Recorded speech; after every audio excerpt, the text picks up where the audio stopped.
Queridos irmãos e amigos, eu gostaria de pedir a vocês um favor, pois eu estou morando na roça e eu não tenho aqui energia elétrica e a internet eu uso dos meus parentes, principalmente quando eu vou na cidade ou num povoado aqui perto, que fica a uns 10 quilômetros de distância.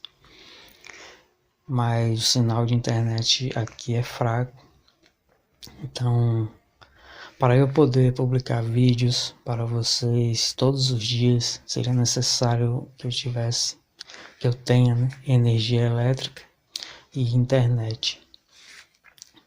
E o equipamento no total, placa de energia solar, bateria sem manutenção, mesmo a de carro, que é mais barata, e um amplificador da Aquário ficaria por no mínimo R$ 2.000, em torno de 2.000 a 2.500, dependendo da época que o preço oscila, e agora tudo está aumentando também, Então estou deixando aí na tela e também na descrição o e-mail para fazer transferências via Pix. Está cadastrado este e-mail no Pix. E você pode utilizá-lo para transferir direto para a minha conta qualquer doação, 5, 10, 20, 50 reais, o que você puder contribuir. Se você quiser comprar o equipamento, para ajudar, pode usar os e-mails para entrar em contato. Tem 2 e-mails, tem o Ação e Cristo, que é só para contato, e tem esse e-mail, suzarcreative@gmail.com, que é o que está cadastrado no Pix. Utilize ele para fazer transferência, caso você tenha o desejo e a condição de ajudar. Mas ajude apenas se você realmente tiver condição, não se sacrifique. O canal ele vai continuar mesmo que eu não consiga esse equipamento por enquanto, Talvez demore mais tempo para eu conseguir, mas o canal vai continuar funcionando, apenas só não terá vídeos diários, Com esse equipamento eu terei condições de fazer vídeos todos os dias. Isso vai também ajudar muito, não só vocês que gostam do conteúdo, mas ajudar o canal a crescer, Tendo vídeos postados todos os dias, o canal cresce mais rapidamente e a palavra de Deus vai alcançar mais pessoas, E mais pessoas receberão aí conhecimento de qualidade, principalmente a própria palavra de Deus. Então é isso, um abraço e vamos para o vídeo.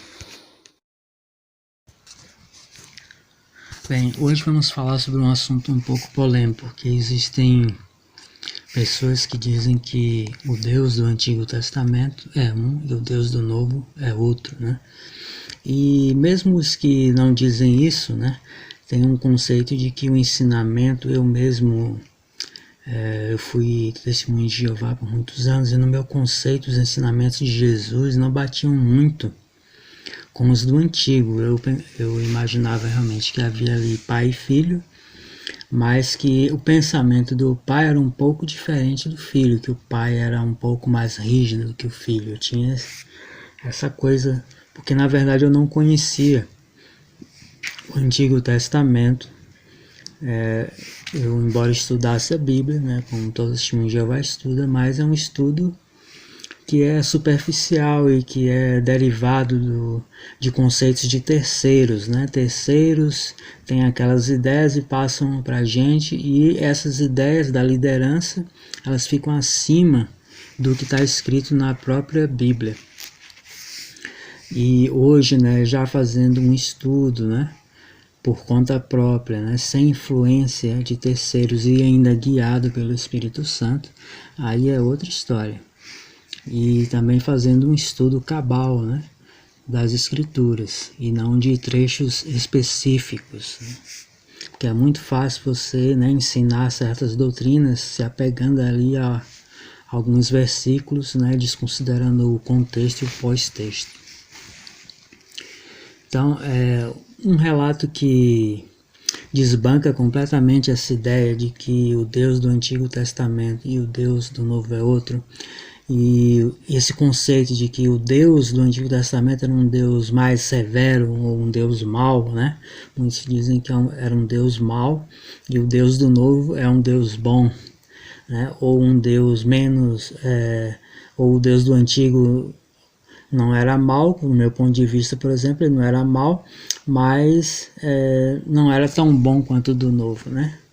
Então vamos ver se é isso mesmo, lendo aqui o relato de Jonas. Eu recomendo que vocês aí leiam o livro de Jonas inteiro, né? Que é uma história muito bonita, que mostra realmente que não existe isso de divisão de deuses diferentes na Bíblia, do Antigo e do Novo Testamento. Existe apenas um só Deus Todo-Poderoso, né? E o ensinamento não muda. Eu vou ler esse relato de Jonas a princípio, que desbanca essa ideia de que o Deus do Antigo Testamento era mau. E depois eu vou ler outros textos que vão mostrar que os ensinamentos de Jesus, na verdade, não foram novidade, né? Já estavam no Antigo Testamento. Ele apenas esclareceu mais o Antigo Testamento, mas os ensinamentos foram exatamente os mesmos. Eu vou mostrar isso aqui mais para frente. Fiquem até o final. Vamos ler a partir do capítulo 3 de Jonas para uma compreensão melhor. Jonas já tinha sido enviado para a cidade de Nínive, que fica hoje na Síria, atual Mossul, Nínive. E ele não queria ir porque ele tinha conhecimento da misericórdia do Eterno. Ele deveria levar uma mensagem de condenação, mas ele sabia que o povo iria se arrepender e o Eterno ia mudar de ideia. Então ele desobedeceu e foi para a cidade de Tarsis, né? E ali sofreu naufrágio, foi engolido por uma baleia, ficou 3 dias no ventre da baleia, né? E agora ele está aqui, a partir do capítulo 3, retomando a missão de ir para Nínive, né? Vou ler aqui na minha Bíblia King James, que como ela é uma Bíblia que foi traduzida a partir do Antigo Testamento, ela é um pouco diferente. Bastante diferente, na verdade, em relação ao Almeida e outras traduções que são feitas, a maioria a partir da Septuaginta grega. Mas isso não muda muito o conteúdo em si, né? Mas essa é uma Bíblia mais fidedigna porque ela vem do texto hebraico para a nossa língua, né? E não do grego, né? Diz assim: E a palavra do Senhor veio a Jonas pela segunda vez, dizendo: Levanta-te, vai a Nínive, aquela grande cidade, e prega contra ela a mensagem que eu te ofereço. Então Jonas se levantou e foi a Nínive, segundo a palavra do Senhor. Ora, Nínive era uma cidade muito grande, de 3 dias de jornada. E Jonas começou a entrar pela cidade, jornada de 1 dia, e clamava, dizendo: Ainda 40 dias e Nínive será derrubada. Assim as pessoas de Nínive creram em Deus e proclamaram um jejum e vestiram-se de pano de saco, desde o maior até o menor. Assim, pois, a palavra chegou ao rei de Nínive, e ele levantou-se do seu trono, tirou de si as suas vestes, cobriu-se de pano de saco e sentou-se sobre a cinza. E ele fez com que isso fosse proclamado e divulgado através de Nínive, pelo decreto do rei e dos seus nobres, dizendo: Nem homens, nem animais, nem bois, nem ovelhas provem coisa alguma, nem se lhe dê alimentos, nem bebam água. Mas os homens e os animais sejam cobertos de pano de saco e clamem poderosamente a Deus. Sim, convertam-se, cada um do seu caminho mau e da violência que está nas suas mãos. Quem pode dizer se Deus voltará e se arrependerá e se apartará do furor da sua ira, para que nós não pereçamos? E Deus viu as suas obras, como se desviaram do seu mau caminho. E Deus se arrependeu do mal que tinha anunciado que faria a eles, e não o fez. Continuando no último capítulo de Jonas, aqui, capítulo 4. Então vejam que o povo se arrependeu, entrou em um forte jejum com oração, né, se humilhando, se vestindo-se com panos de saco, né? e se cobrindo com cinzas, com terra. Não comiam nem bebiam nada, e nem mesmo os animais, por decreto do próprio rei. Então o povo abandonou as suas práticas mais.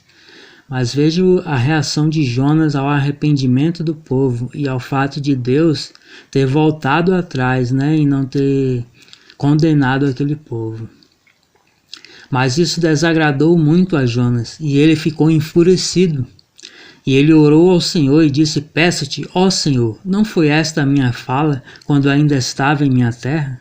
Por isso fugi antes para Tarsis, pois sabia que és um Deus gracioso e misericordioso, tardio para se irar e de grande bondade, e que te arrependes do mal. Por isso agora, ó Senhor, eu te imploro, tira a minha vida, pois é melhor para mim morrer do que viver. E disse o Senhor: Fazes bem em ficar irado? Então Jonas saiu da cidade e sentou-se no lado leste da cidade. Ali fez para si uma tenda e sentou-se debaixo dela à sombra, até ver o que aconteceria à cidade. Quer dizer, ele ficou ainda ali, esperando que Deus ouvisse a sua oração e voltasse atrás e condenasse e destruísse a cidade. Ele ainda tinha esperança pelo mal. Veja bem aonde estava a cabeça de Jonas, né? E furioso. E o Senhor Deus preparou uma aboboreira e a fez nascer por cima de Jonas, para que fizesse sombra sobre sua cabeça, a fim de o livrar de seu enfado. Assim Jonas se alegrou demasiadamente por causa da aboboreira. Jonas ficou muito alegre. Mas Deus preparou um verme quando a manhã subiu no dia seguinte, o qual feriu a aboboreira, e esta se secou. E aconteceu que quando o sol apareceu, Deus preparou um forte vento do leste, e o sol feriu a cabeça de Jonas, que desmaiou, e desejou ele mesmo morrer, dizendo: É melhor para mim morrer do que viver.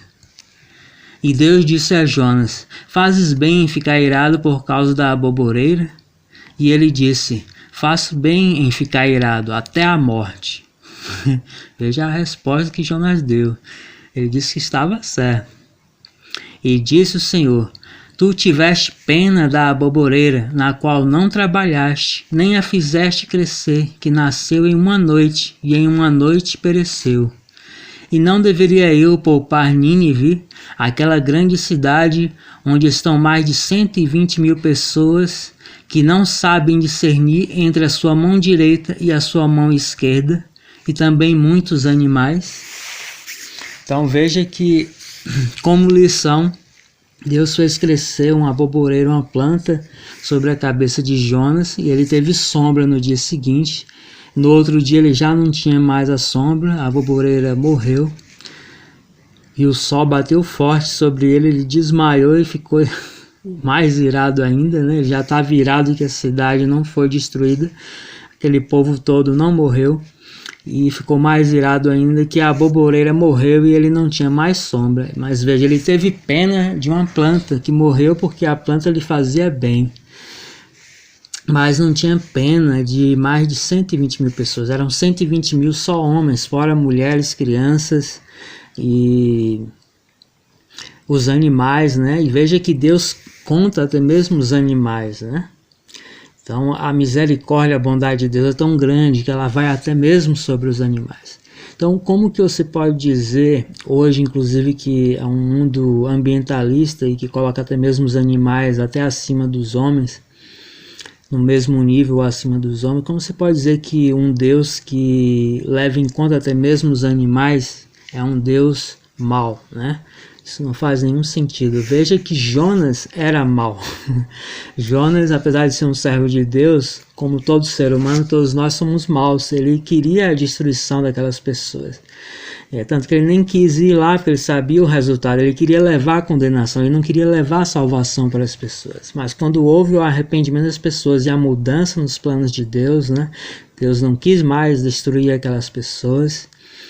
Então ele ficou irado porque ele queria a condenação das pessoas. Ele ficou com pena da aboboreira porque ele tinha um benefício da aboboreira, que era a sombra, né? Então veja como são as pessoas, como é o ser humano, né? Quando a gente quer né, recebe algo em troca, nós somos benevolentes, mas quando não recebemos nada em troca, somos simplesmente maus, né?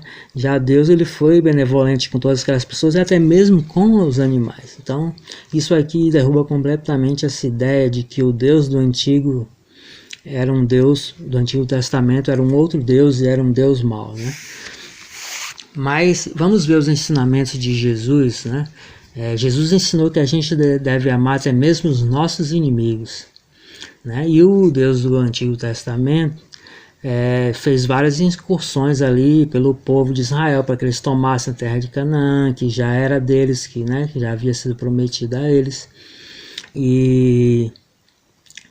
Mas houve aquelas guerras, né? Muita gente morreu, inclusive mulheres, crianças, e a história de Israel está repleta de guerras, né? E guerras, muitas delas com a aprovação divina, né? Do Deus, né? Do Antigo Testamento, vamos dizer assim, que é a maneira de pensar das pessoas, né? Então, o Deus do Antigo Testamento mandava matar mulheres, crianças, até mesmo os animais, e as pessoas hoje dizem que por isso ele era mau. Já vimos aqui em Jonas que isso não tem nada a ver, né? Se a pessoa ela muda de atitude, ela tinha o perdão de Deus. Agora, as pessoas em Nínive eram pessoas más, e a mesma coisa era aquele povo, né? Que Deus estava mandando destruir ali. Mas vamos ver, Jesus ensinou a amar até mesmo os inimigos. Vamos ver se isso só está nos ensinamentos de Jesus ou está também no Antigo, né? Primeiro vamos ver as palavras de Jesus. Vamos ler Mateus 5:44, onde Jesus está explicando, inclusive, né, a lei, o Antigo Testamento. Eu, porém, vos digo, amai os vossos inimigos. Abençoai os que vos amaldiçoam, fazei o bem aos que vos odeiam, e orai pelos que vos tratam com maldade e vos perseguem. Então, Jesus nos ensina a amar os inimigos e fazer tudo pelo bem dos inimigos, daqueles que nos odeiam, né? Não torcer para que eles morram, como muita gente aí vem falando, inclusive até de liderança aí do país, eu desejo que fulano de tal morra. Isso não é ensinamento bíblico, não é ensinamento de nosso Senhor Jesus Cristo, e também não é ensinamento do Antigo Testamento. Vamos ver que não tem essa diferença. Vamos ler o livro de Êxodo agora e ver que em Êxodo está registrada a mesma coisa que Jesus está explicando aqui. Ele apenas está explanando em mais detalhes, mas esse ensinamento já estava lá no Antigo Testamento. Vamos ler Êxodo. Vamos ler Êxodo no capítulo 23, versículos 4 e 5. Se encontrares o boi ou o jumento de teu inimigo desgarrado, certamente o levarás de volta a ele novamente. Se vires o jumento de alguém que te odeia, deitado debaixo de sua carga, deixarás de ajudá-lo? Certamente o ajudarás. Então veja que no Antigo Testamento, livro de Êxodo 23, 4 e 5, aqui diz que sim, devemos amar os nossos inimigos, pois diz aqui, se você encontrar o boi ou o jumento de um inimigo seu, né, desgarrado, está afastado, separado, né, perdido, né, então você vai o levar de volta, né, ao dono. Digamos que o boi ou o jumento entrou lá no seu terreno, né, você não vai se apoderar dele, mesmo sendo propriedade de um inimigo seu, você vai levar de volta para ele. Se vires o jumento de alguém que te odeia, né, debaixo de sua carga, né, ou seja, a carga virou por algum motivo, né, e o jumento ficou por cima da carga que ele estava transportando. Aqui diz, deixarás de ajudá-lo? Certamente o ajudarás. Veja, tem uma ordem aqui para ajudar até mesmo quem lhe odeia, quem é seu inimigo. Então Jesus ele apenas esclareceu, ele explanou melhor isso aqui, porque aqui está de uma forma bem resumida, né? Mas por isso Jesus vivia dizendo, é disso que se trata a lei e os profetas, amar a Deus e ao próximo, né? Amar a Deus acima de todas as coisas e depois ao próximo como a si mesmo. Porque a lei, se você ler a lei todinha e estudar ela, você lê sem, né, interferências de terceiros, né? você vai compreender, né, que a lei e os profetas só falam disso, de amar a Deus, né, acima de todas as coisas, e de amar ao seu próximo, né, a qualquer pessoa, mesmo seus inimigos, como a si mesmo, né. Veja que está aqui. Então a gente tem que ajudar as pessoas, mesmo que elas nos odeiem. Esse é um ensinamento que está no Antigo Testamento, não é um ensinamento novo, não foi um ensinamento novo que Jesus Cristo passou. Ele esclareceu o assunto, mas ele repetiu o que já estava aqui, ó. Entendeu? Então não existe essa distinção de Deus do Antigo e do Novo Testamento. Só existe um só Deus, né, Criador de todas as coisas e todo-poderoso, né? Esses ensinamentos, né, são ensinamentos que foram introduzidos pelo inimigo, né, em vários ramos, né, de religiões. No judaísmo, né, tem um grupo que pensa assim, né, e mesmo no cristianismo, embora, né, não haja esse ensinamento em si, mas o cristianismo ele passa uma ideia um tanto errônea às vezes do Antigo Testamento, né? Dá a entender muitas vezes que, por focar só no Novo Testamento, que o ensinamento de amar os inimigos é uma coisa do Novo Testamento, exclusivo do Novo Testamento, e não é. É um ensinamento antigo que estava na lei de Moisés, na Torá, na instrução, que é conhecida como Pentateuco também, né? Os 5 primeiros livros da Bíblia. Então, a gente também tem essa ideia, né, que os cristãos em geral dizem que Jesus ali ele acabou, né, com a lei, acabou totalmente com a lei, e que a lei, pode-se dizer assim, em certo sentido, que ela não prestava, e ele introduziu uma nova lei, né, um novo mandamento baseado em amor. Só que a lei, né, já era baseada em amor, né, e o próprio apóstolo Paulo fala que a lei ela é santa, justa e boa. Entendeu? Então, se a lei é santa, obviamente que não há nada de maldito nela, né? A questão é que nós não conseguimos cumprir a lei, isso é fato, né? E Jesus veio para facilitar as coisas para nós, para que nós pudéssemos ser chamados filhos de Deus, pois sem ele seria impossível isso, né? Mas a lei é santa, justa e boa, né? E veja que a lei já ensinava isso, né? De amar até mesmo aos inimigos. Houve aquelas guerras, né? Mas porque aqueles povos eram povos maus, povos que além da terra já ter sido prometida, dada, né, aos descendentes de Abraão, por Deus, que tem autoridade, né, sobre tudo, ele tinha todo o direito de fazer isso, né? Ele ali estava executando julgamento sobre aqueles povos, né? E aqueles povos, se sobrevivessem, eles trariam também o mal sobre o povo de Israel, como ocorreu realmente. Eles não expulsaram, e a ordem não foi exterminá-los, mas expulsá-los de suas terras, né? Só que muitas vezes eles não queriam fugir, queriam continuar em suas cidades e com suas vidas, e então eles foram exterminados. Mas se eles tivessem fugido, né, e alguns com certeza fugiram, teriam sobrevivido. A ordem foi expulsá-los da terra, porque se eles ficassem ali, iriam influenciar o povo de Israel a seguirem o seu mau caminho, né, suas imoralidades, suas orgias, seu homossexualismo, sua idolatria, seu sacrifício de crianças, né? Eles sacrificavam crianças, né? E pessoas jovens. Então, até hoje isso é feito, né? No mundo de hoje, de uma forma diferente, né? Mais modernizada, mas hoje em dia também se faz sacrifício de crianças legalizado, inclusive, né? Mas eu não vou falar aqui a palavra que pode dar problema para o vídeo. Mas, enfim, eles sacrificavam crianças, gente. Então, nada mais justo, né, do que expulsá-los e até mesmo exterminá-los, né? Eles não queriam fugir, então que arcassem com as consequências. E até mesmo os animais deles eram mortos, porque eram todos considerados malditos, porque eles viviam ali no meio de tudo que é ruim, de satanismo, de demonismo puro, né? Que a idolatria é isso, é demonismo.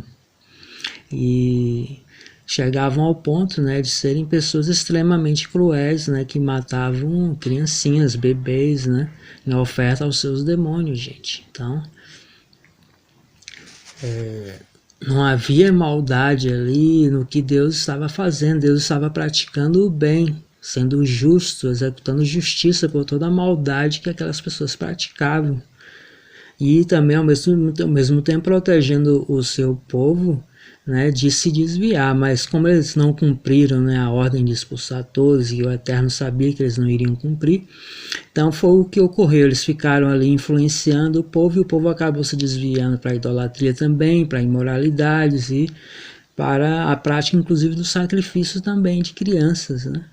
O próprio povo de Deus fez isso, infelizmente. Então,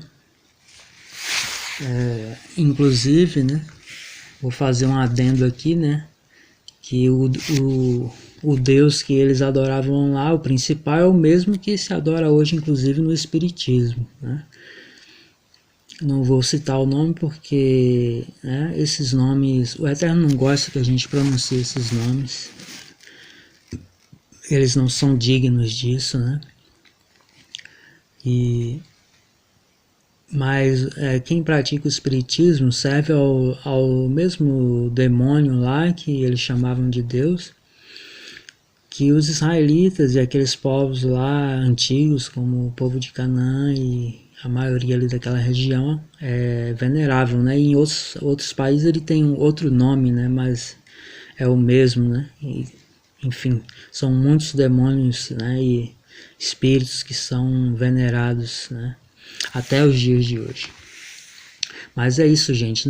Então, acho que ficou claro aí que não existe distinção entre o Deus do Antigo e do Novo, né? O ensinamento de Jesus de amar os seus inimigos já estava lá no livro de Êxodo 23, 4 e 5. O exemplo ali do que ocorreu em Nínive, né, com Jonas, inclusive prefigurou a vinda, né, do Messias, que ele viria justamente para salvar principalmente os gentios, né, e muitos gentios, né, vêm sendo salvos, né, por causa do sacrifício de nosso Senhor Jesus Cristo, né. Ele veio primeiramente para o seu povo, mas para estender para os gentios, né, e o exemplo dos ninivitas ali prefigurou isso, né, porque os ninivitas obviamente não eram israelitas, eram assírios, né, ou hoje seriam iraquianos, e eles receberam a salvação, Então ali prefigurou que o Messias viria e traria a salvação para a maioria das pessoas, né, e para outros povos, né, diferentes do seu próprio povo. Como foi prometido a Abraão, né, que todas as nações da terra seriam abençoadas por meio de Abraão, né? Então, Jesus veio por meio da semente de Abraão e trouxe então a bênção para todas as nações. Todo o Antigo Testamento fala de Jesus, então como que é um Deus diferente, né? Não tem como. Todo o Antigo Testamento, desde Gênesis, lá a primeira profecia em Gênesis fala de Jesus. A lei de Moisés todinha fala de Jesus, né? E Jesus repete o que está na lei. Então não faz nenhum sentido dizer que o Deus do Antigo Testamento é um e o Deus do Novo é outro, que o Deus do Antigo Testamento é mau e do Novo é bom, nada disso. Entendeu? É um só Deus, um só Criador, uma só palavra. A Bíblia é a palavra do Eterno do início ao fim. Não existe isso de serem ali dois livros diferentes, né? Ou dois deuses diferentes, nada a ver. Um abraço, até a próxima.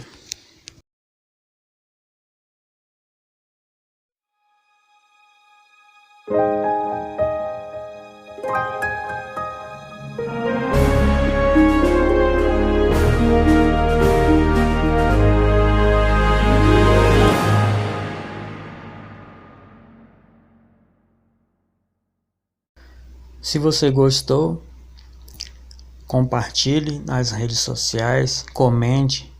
Se você não gostou, também comente. Deixa aí o seu também dislike ou like, né, se gostou ou não. Não deixe de se inscrever no canal. Muito obrigado por assistir até o fim e conheça nossas playlists, tem muito conteúdo lá. Um forte abraço e até o próximo vídeo.